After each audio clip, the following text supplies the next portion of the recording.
All right, so I think I mentioned in going over the syllabus and course schedule that,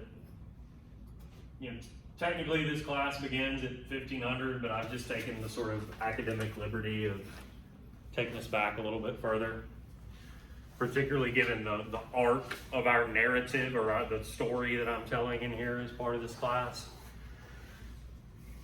So I'm going to take us back to the 1300s in Europe and talk about the Renaissance. This really cuts to that thesis of our narrative that I talked about in that syllabus video. We're trying to understand how in the hell of all the places in the world did Western Europe come to occupy this position of political or economic dominance over the world in the 20th century. This would have been an especially pressing or keen question coming into the 1300s, because for 1,000 years up to that point, Europe had been in what we call the Dark Ages, in the medieval period. And it would have been the last place perhaps in the world that you would say, hey, a few centuries from now, these people are going to come to dominate the world in some capacity. So the Renaissance is one of the first things that we can look at and begin maybe to partially understand how this comes to be. Renaissance means, it's a French word that means rebirth. The rebirth, thank you, or the revitalization of, she already did? Okay, thank you. The rebirth or revitalization of European society.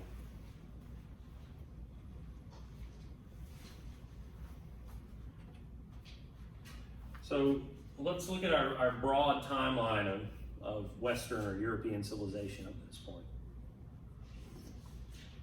And I trust that everybody at home is just following along with the PowerPoint, like you've created your own capture environment where you've got split screen me and PowerPoint, or maybe you don't care about seeing me and you minimize me and just have the audio and you got the PowerPoint up. But it's just not practical to show the PowerPoint. For, among other things, if I were to flip this and turn and look at the power, everything's gonna be backwards. But anyway. So here we are, 1400. I guess I'll do it when I'm referencing anyway, backwards or not. 1300s up to 1400, beginning the period of the Renaissance. Prior to that, yet 1,000 years of the Middle Ages, or the medieval period, that we call the Dark Ages. Prior to that, for hundreds of years, you had the dominance of the Roman Empire, the Roman Republic, the glory of Roman antiquity, and before that it was Greece and Greek civilization, going back into, all the way back as far as like the 800s BC or BCE. What we call the classical period, or the period of antiquity before the Middle Ages. That's when European civilization was strong. It's when it was glorious. And then Rome collapsed in the 3 and 400s AD or CE. And that brings about the beginning of these Middle Ages. They weren't known as the Middle Ages at the time. They didn't know they were in the middle of anything.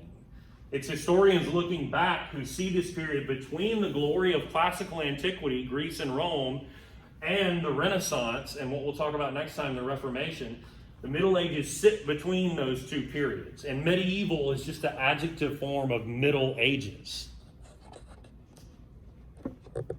Why do we call them the Dark Ages? It's not necessarily that it was like dark, shitty times, even though for a lot of people it was. A lot of warfare, disease, destabilization. But that's not the point of Dark Ages. Do you know why we call it the Dark Ages as historians? So we as historians, what do we rely on, at least traditionally, less so now, but traditionally we rely on written documents to tell us about the past, right? During the Middle Ages, reading and writing, learning, declined significantly. About the only people who could read and write were clergy, people who were officials of the Roman Catholic Church. And for the most part, all they were doing was copying old, ancient religious texts. And so we call it the Dark Ages because it's dark to us as historians because we don't know a lot about it relative to other periods where learning and reading and writing were vibrant. Does that make sense? But I do want to cover some aspects, just broad characteristics of these Middle Ages or Dark Ages.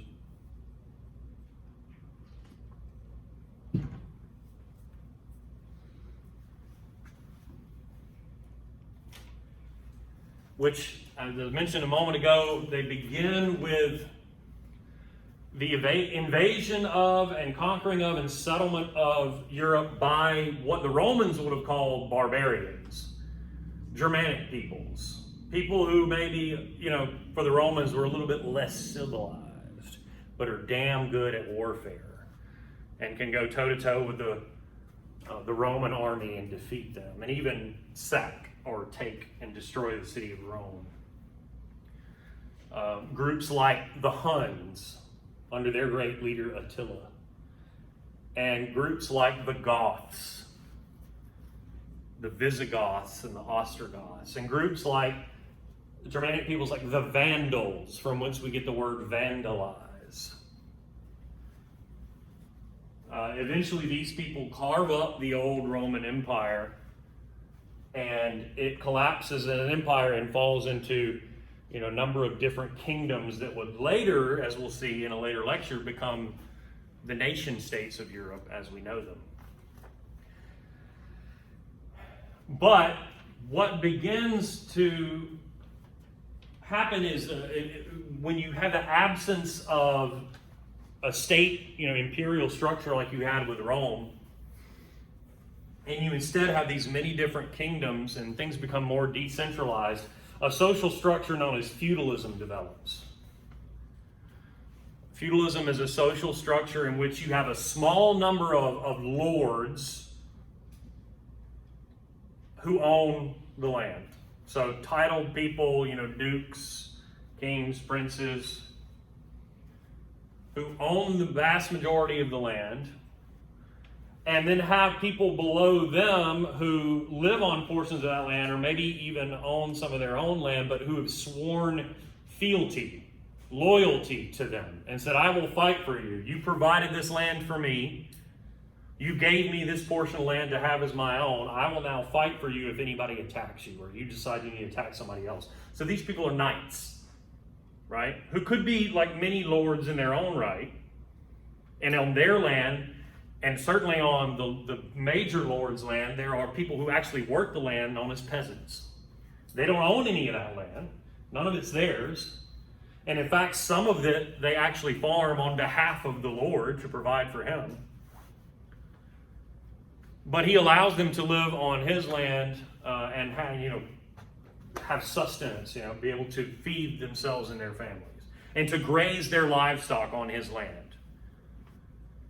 So lords own these manors, these great parcels of land in which there usually was a town and there's a church, and there are craftsmen that work in the town, peasants out working in the fields for both themselves and their families and for the Lord, surrounding areas of land that had been owned by the Lord that he gave to knights to have as their own manor, but who will then fight for him if he has to go to battle and so on.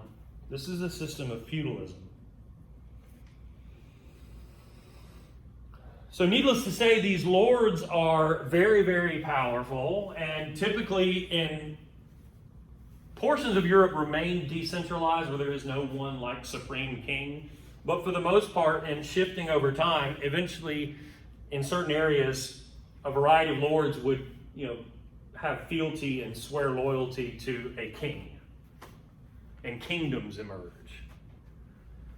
And so the kings are, of course, very, very powerful, but the most powerful institution in Europe during this medieval period is the church.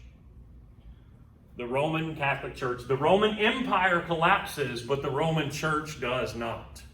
And in fact, all those Germanic peoples who migrated into Europe and toppled the Roman Empire that I mentioned, from the Vandals to the Goths, they all convert to Christianity. And at this time, that we are right here, in Central and Western Europe, there is only one Christian church.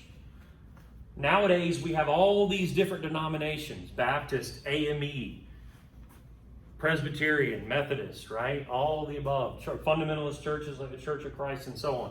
All those are Protestant churches, and none of them at this time existed. We're going to deal with that in the next lecture.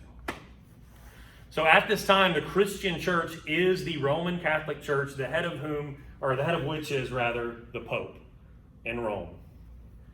So the most powerful individual in Europe during this period is the Pope, or whoever is the Pope at any given time. The church owns a vast amount of property throughout Europe. It has great wealth, and it has tremendous power, both politically, militarily, in terms of the kings that have pledged to defend the church and the faith. And then, of course, spiritually. If you have a period in which individuals genuinely believe that their salvation of their soul and their soul in the afterlife going to heaven depends on things that are interpreted and done by the clergy or members of the church, that's a tremendous spiritual power, even over kings. And as I mentioned before, learning and reading or writing are mostly confined during this period to the clergy.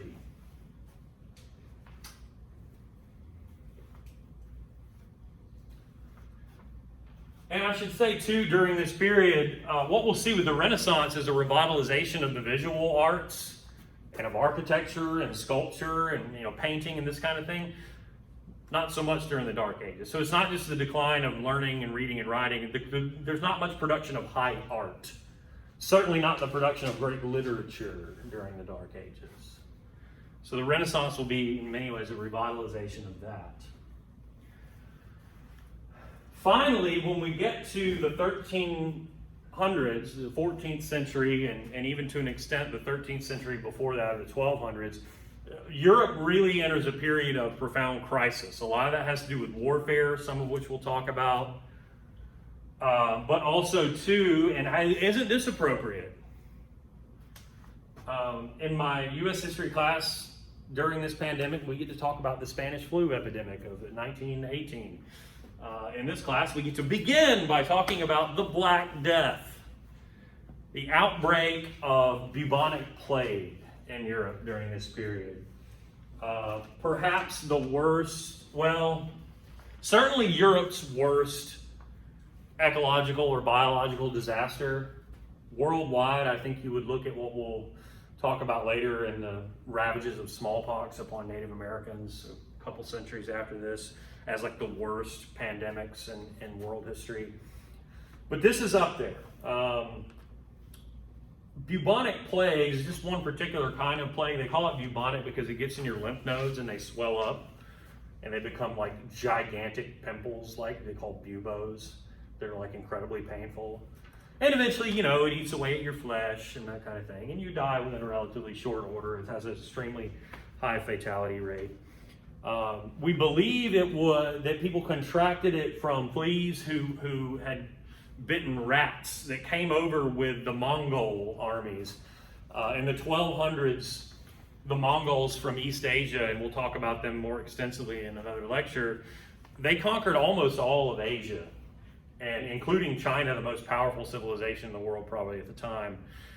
And they get at least to Europe. They don't ever make it beyond Russia for reasons we'll explore. But we believe that they, along with perhaps merchant ships coming into Italy, carried these rats along with them who were bitten by fleas who then infected human beings with the plague.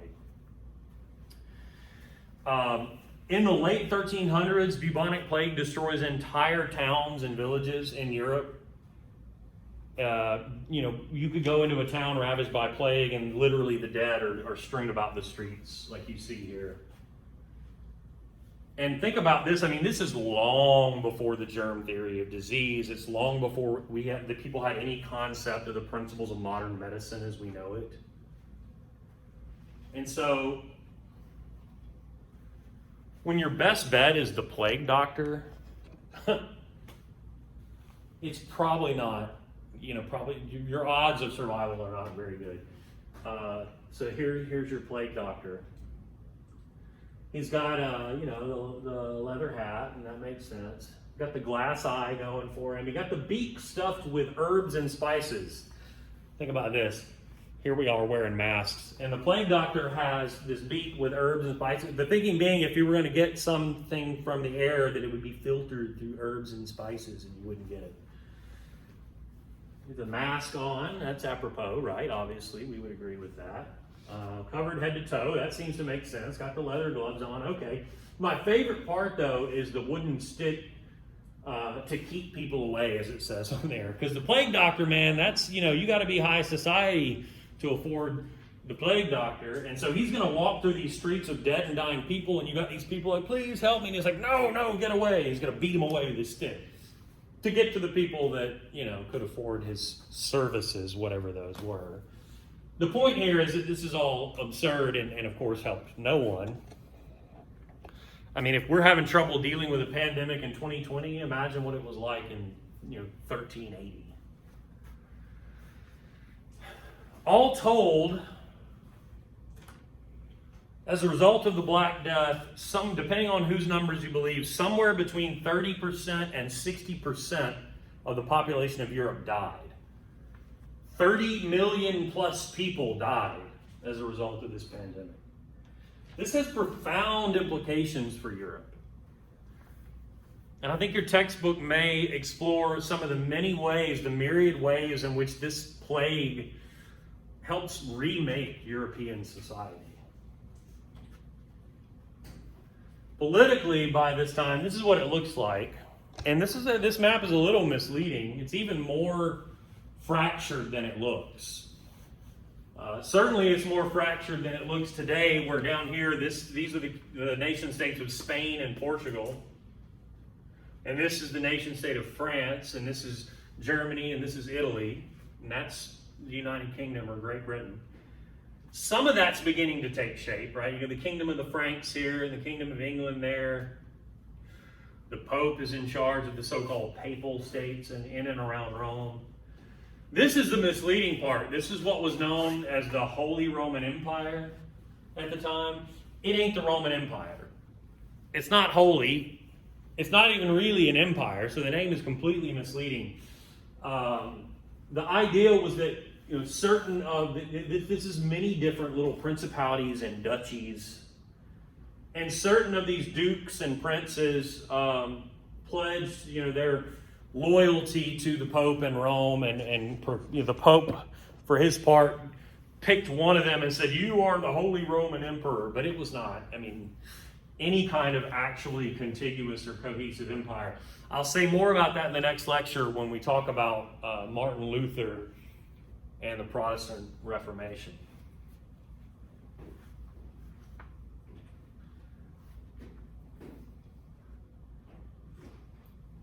So as I mentioned, coming out of these dark ages, the Renaissance is this rebirth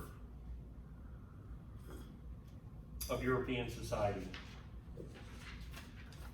characterized by a spirit of revitalization after these dark ages, after the Black Death, after a period of prolonged warfare between some of these kingdoms, after a period of even economic recession. I mentioned that the 1300s were a period of crisis. All of those things are elements of that crisis. The Black Death, sustained warfare, economic calamity or crisis. What happens is you have a group of philosophers, thinkers, writers, artists who emerge and want to look back beyond Europe's dark ages. Think back to our timeline. If you've had hundreds of years of dark ages and you want to bring about a revitalization, you would want to think back, maybe as you might say to yourself, when we did it better. And when did we as Europeans have a more vibrant society? You would look back beyond the Middle Ages and you would look back to ancient Greece and ancient Rome. That's what the Renaissance is. An effort to revitalize European society by looking back to ancient Greece and Rome for inspiration. And to think, how did the ancient Romans do it? How did the ancient Greeks do it? What was the visual art or architecture of classical antiquity, or the sculpture? What did philosophers like Plato and Aristotle and Socrates have to say? How can we build upon and revitalize that learning? So just know that when we say the Renaissance means a rebirth of European society, it's all about looking back to the classical age of ancient Greece and ancient Rome for inspiration. To bring back that learning, to revitalize it, and to build upon it. In particular, in areas that I've mentioned before, like philosophy, painting, writing, sculpture, architecture. Where does it begin? And I should note that it's not confined to where it begins. I mean, it begins probably in the city-states of Italy of the time, but would spread all throughout Europe so that you have different sort of pockets of Renaissance thought and art, you know, from France to Britain to Germany and beyond. But it begins here in the north of Italy, which is not unified at the time. Like much of the rest of Europe, it's much more diffuse. But rather than having kingdoms, what you have here are city-states. That is, areas of Italy where political control is centralized in a given city. For example, Florence or Genoa. And typically there was maybe a powerful individual or a powerful family.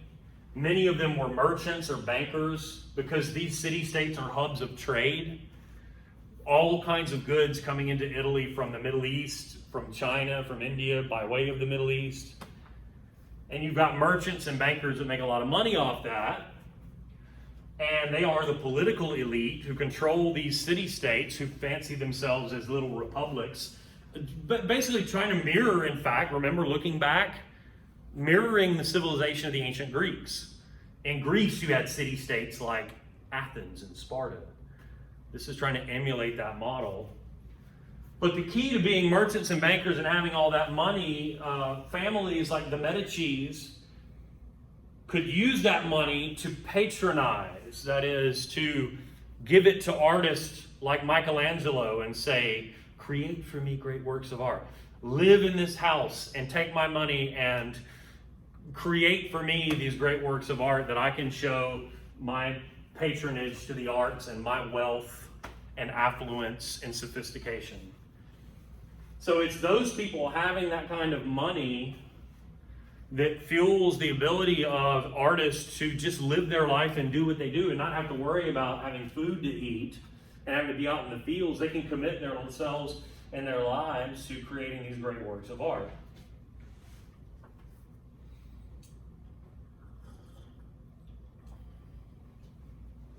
What are some characteristics of Renaissance art? Well, number one, reality is key. Accurately reflecting reality as it is, as we can see with our own two eyes. So if you're engaged in portraiture, for example, you're going to want to paint a portrait of a human being that actually legitimately looks like a human being. And speaking of human beings, that's another characteristic. Human beings are at the center of Renaissance art as subject matter. That had not always been the case. This is the beginning of what we would eventually call humanism, a focus on the individual human being. So those are the two major characteristics: reality and accurately reflecting reality, and a focus on human beings and individual human beings. The most impressive achievements take place probably in the fields of architecture, sculpture, and perhaps most especially painting. Some Renaissance artists could excel in all three of those areas and more. That's why there's the phrase comes about, so-and-so is a Renaissance man. You know, they are successful in more than just one area. Michelangelo was such a man. And I mentioned the Medici family, the powerful banking family of the city-state Republic of Florence in Italy. They are the patrons of Michelangelo, who creates a number of great works of art in those three areas that we will look at. First of all, though, these would be exemplary of high Middle Age painting. What stands out to you about these images? Anything?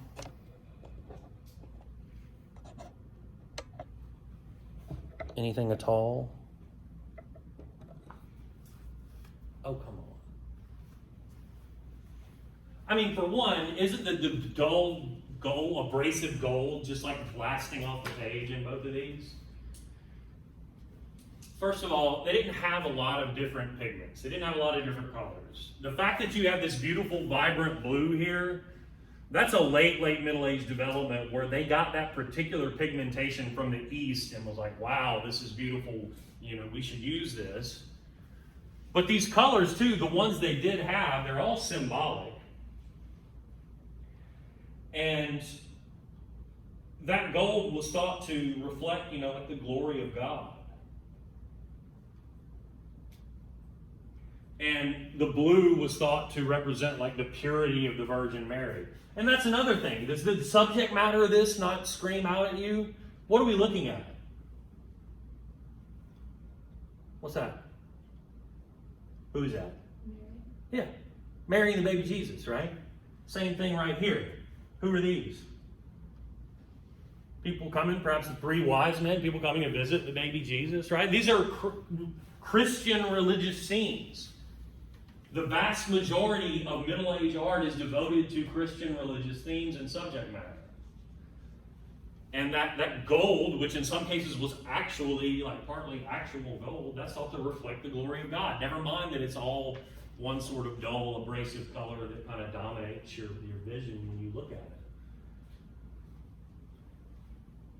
And yes, you did, by the late Middle Ages, have some variety of pigmentation, like the blue, again, thought to exemplify the purity of the Virgin Mary. But what you should also take away from this, a couple of other things, notice it's very flat. It's very two-dimensional, is it not? There's not any real depth there, and therefore it does not look realistic, right? Two, look at the baby Jesus. Look at his face, for God's sake. He looks like a grown man in a little baby's body. That doesn't look like a damn baby. I don't mean to be irreverent here. I'm just saying these are not enormously accurate. Two, they're very static. There's no movement at all. No movement, no depth, a predominance of certain colors for symbolism's sake. And just all in all, not accurate depictions of reality, because that's not what Middle Age art was about. It's going to change with the Renaissance. This should look significantly different. That on the left, for those of you for whom the screen is not reversed, here, the artist Masaccio. This is what's happening here. Who are these two people? And don't act like y'all don't know the Old Testament. I don't mean to assume everybody in here was raised a Christian, but who's that? You're all lying in your silence, and I believe it in my heart.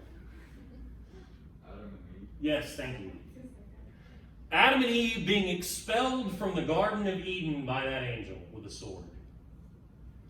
What's different about that as opposed to what we looked at in the previous images? There's more color, it's More diversity of color or pigmentation, right? That helps it look more accurate, right? What else? it's more accurate too. Yeah, I mean, down to anatomically accurate, in fact. Although, two, think about it. This conveys emotion.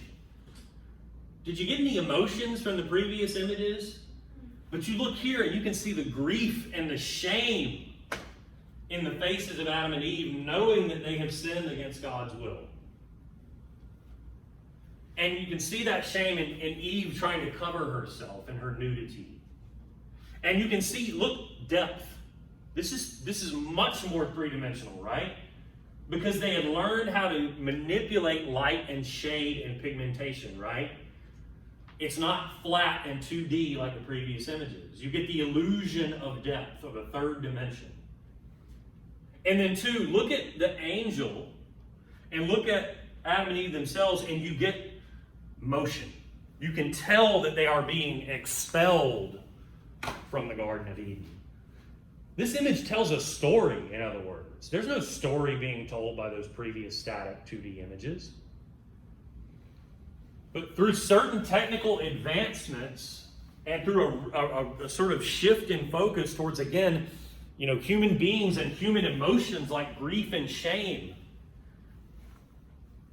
and through a focus on accurately reflecting reality, you have much more sophisticated art exemplified by this. Note, though, that the subject matter hasn't changed.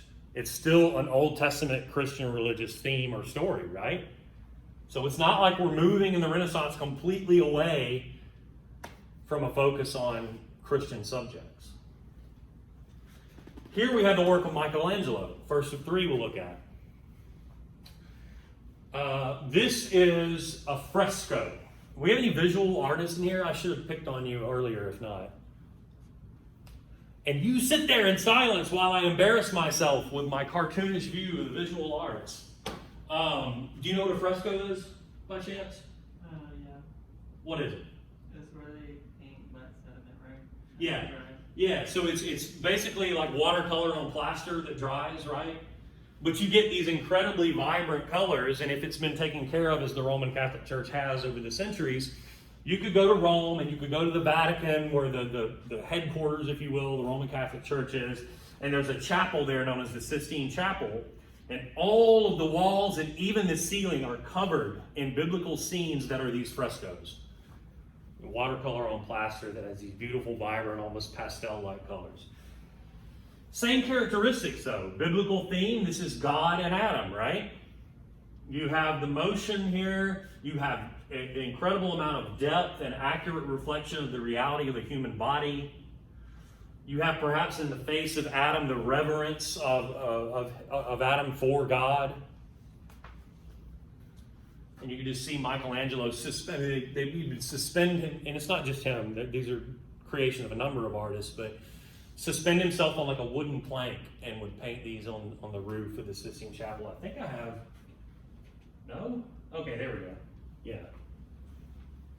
So I don't know where exactly that particular scene is, but all of the walls and the whole vaulted ceiling, which by the way is another example of, I guess that would actually be an example of high medieval architecture, but here we go though. Speaking of, this is a cathedral from the Middle Ages. That's a classic Gothic cathedral. I actually don't know exactly which one that is, but I have been to a couple of these. One in Sevilla in Spain looks a lot like that. Gothic architecture was all about intricacy and showcasing the power and glory of God through something that was incredibly elaborate and intricate. And you have the flying buttresses and the vaults and the many towers to showcase, not only man's architectural advancements and achievements, but again, everything is supposed to be very elaborate and intricate to project the glory of God. This here is St. Peter's Basilica, which is also in the Vatican in Rome, near the Sistine Chapel. This would be a classic example of Renaissance architecture. It's a little bit more streamlined, is it not?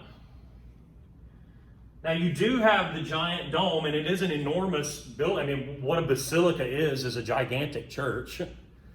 But the idea is to facilitate the worship of hundreds or thousands of people, not necessarily to build something huge for the sake of building something huge. It's supposed to be practical.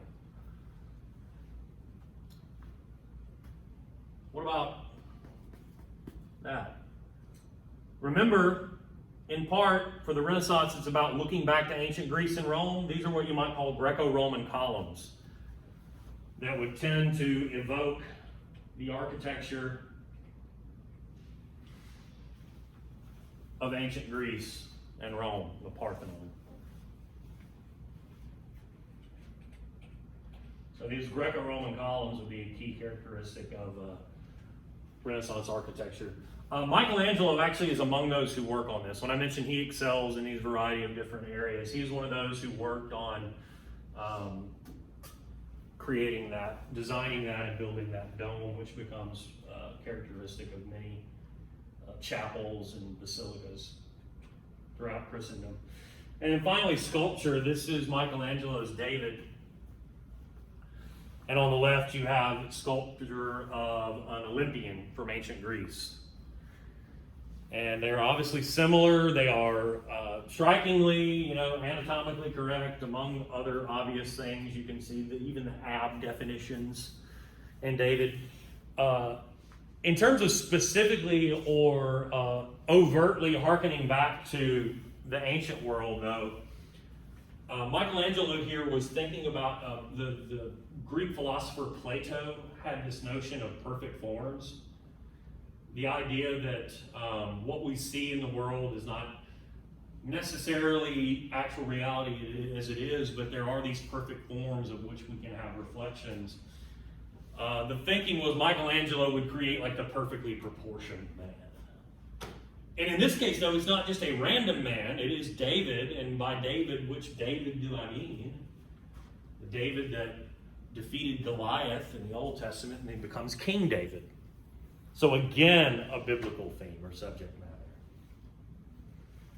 He's got the slingshot on his shoulder after all, does he not? For with which he slayed or defeated Goliath.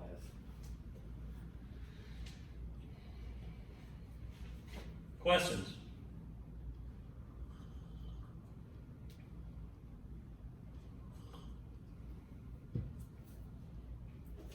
So with this focus on the ancient world, and with your knowledge that the Dark Ages were dark because we didn't have a lot of reading, writing, production of new literary material, and so on, it stands to reason there would be an increased demand for classical books, what we would call as scholars texts.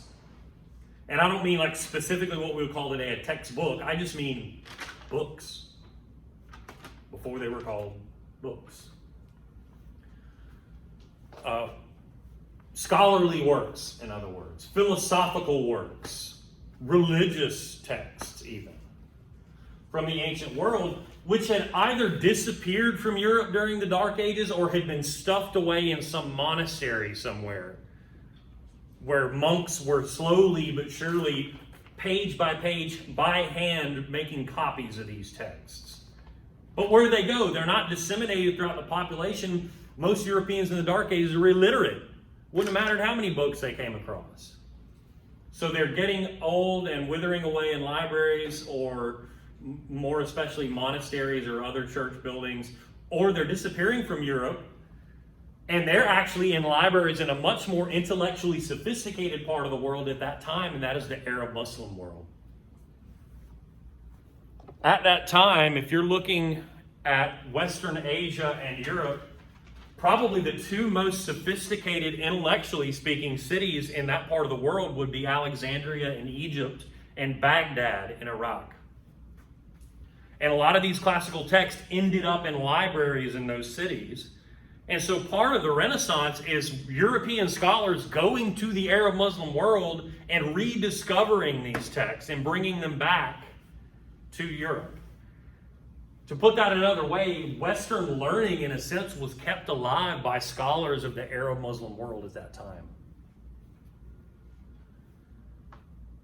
But then you have the demand for the reproduction of those texts. It's one thing to go dig some books out of a library in Baghdad and buy them and bring them back to Europe.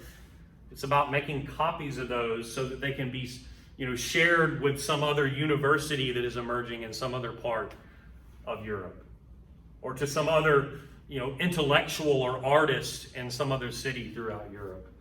So the demand for these texts increases, and scribes who are copying these texts and booksellers, they can't keep up. And what has to happen? Technology and innovation have to step in, and we have the creation of the printing press.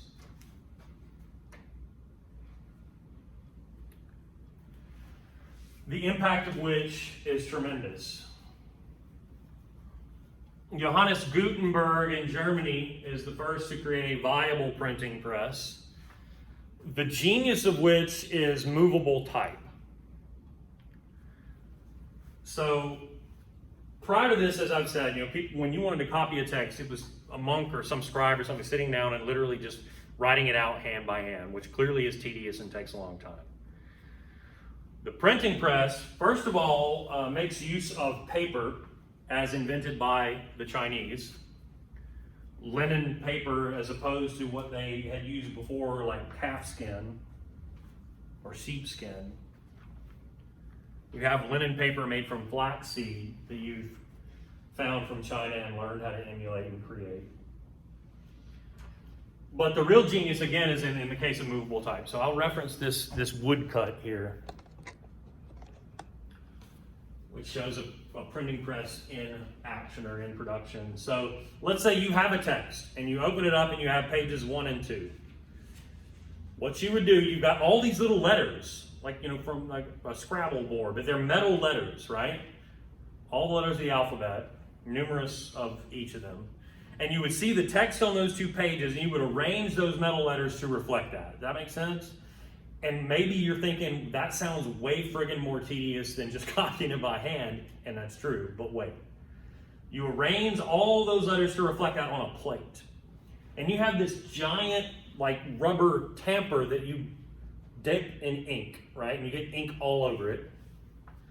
And then you then wet those 2 pages, that sheet or plate where you have your movable type that you've arranged to reflect the writing on the pages.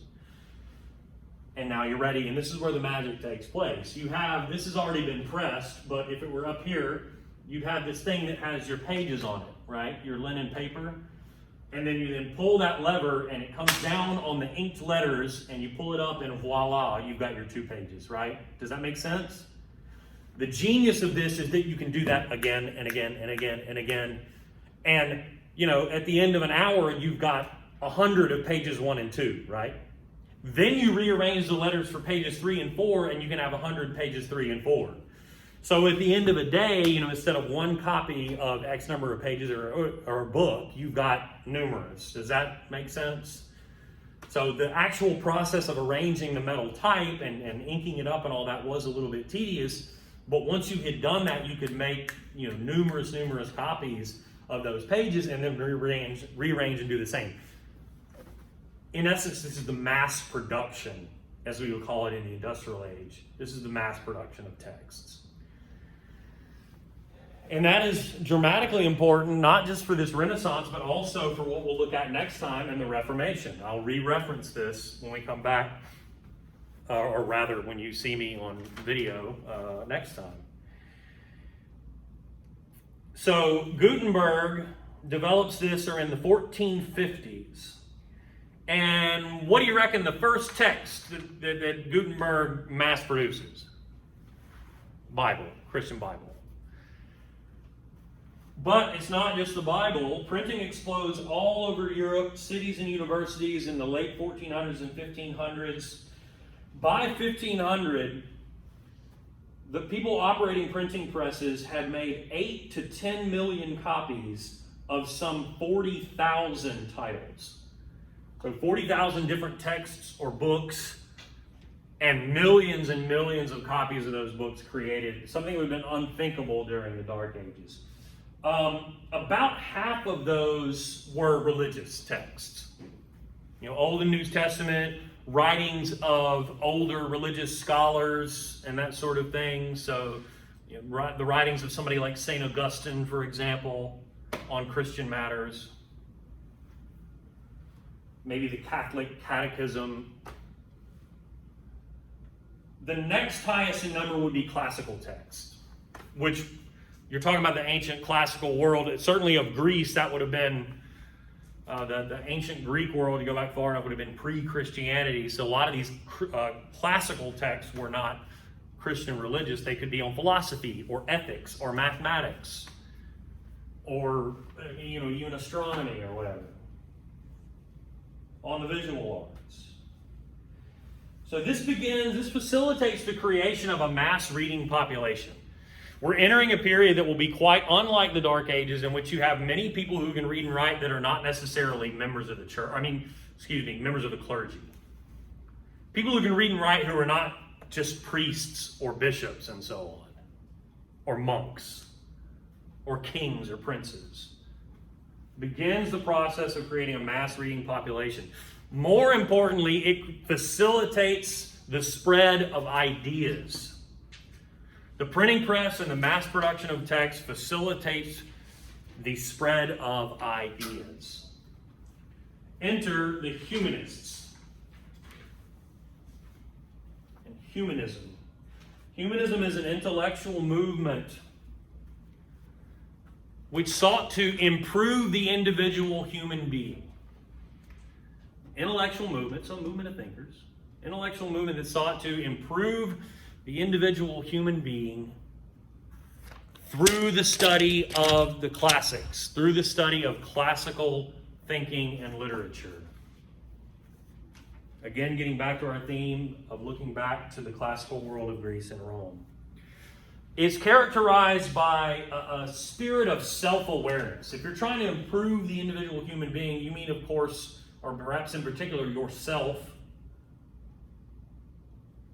So a spirit of self-awareness and what you might call an artistic celebration of the human spirit.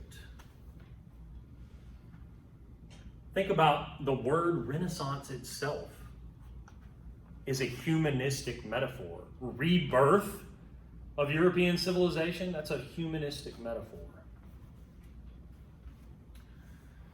And you've got Renaissance humanists who want to revive classical philosophy and classical rhetoric and history and grammar and ethics, all of the subjects that we today still in universities call the humanities, like history, or sometimes some of which are characterized as the liberal arts.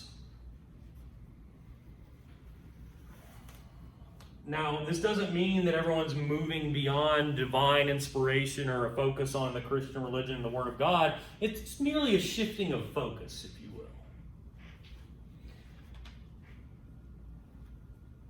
Speaking of which, you have Christian humanists, in fact. Christian humanists are most especially concerned with rediscovering classical religious texts. And if we're talking about Christian humanists wanting to rediscover authentic old classical versions of religious texts, what is the quintessential Christian religious text? The Bible, right? And there are two halves of the Bible, yes. The Old Testament and the New Testament. So you have someone like Desiderius Erasmus, who undertakes an effort to discover, to find in the world old, as close to original as possible, copies of the original versions of the Old and New Testaments, which are from different eras. That's why we call them Old and New, right? If we're talking about the Old Testament, the canon of books that are put together, Genesis and Exodus and Revelation and so on, that become the canonical works as determined by individuals that, hey, this is our Bible. And when those were put together, what language were those in? Hebrew, right? Jesus Christ was a Jew before he, purports to be the Messiah. So the works of the Old Testament are in Hebrew. Now, the New Testament contains the Gospels, right? Matthew, Mark, Luke, and John, and so on, that are written by supposedly Jesus' disciples about Jesus Christ. Those are from a later time and a later place, sort of, so to speak. What language were those in originally? Greek. The original New Testament is written in Greek. It was the dominant language of the time before the dominance of the Roman Empire and the standardization of the language of the Roman Empire, which was, I have to come around with my plague doctor stick and bang it on the table. Y'all know this, I'm convinced. Nobody wants to be wrong. Latin. But the original, to reiterate, the original Old Testament's in Hebrew, the original New Testament was in Greek, and so what Erasmus wants to do is get his hands on those, close to as original as possible, in their original language, copies of those texts. Here's why this is relevant. At the time, the language of the Roman Catholic Church was Latin. Mass, as carried out by priests, was given in Latin. The semi-official version of the Christian Bible used by the Roman Catholic Church at that time, known as the Vulgate, was in Latin. Meaning over time, members of the church, members of the clergy, had translated the original Hebrew and Greek into Latin, and that had become the official version. Does that make sense? Now as then, how many people spoke and read Latin? Average everyday people? Not many, almost none.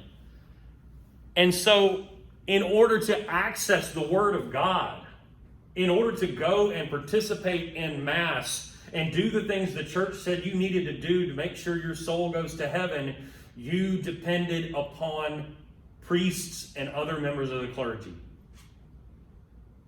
They were that critical to your salvation because the Word of God is written officially in a language that you don't understand, you can't read, write, decipher. But it gets more intriguing than this. Erasmus puts together the original Greek and Hebrew alongside the Latin and publishes it. Just kind of puts it out there for others to maybe take that and take a look at and compare. And it's going to be other people who step forward and say, hey, wait a minute.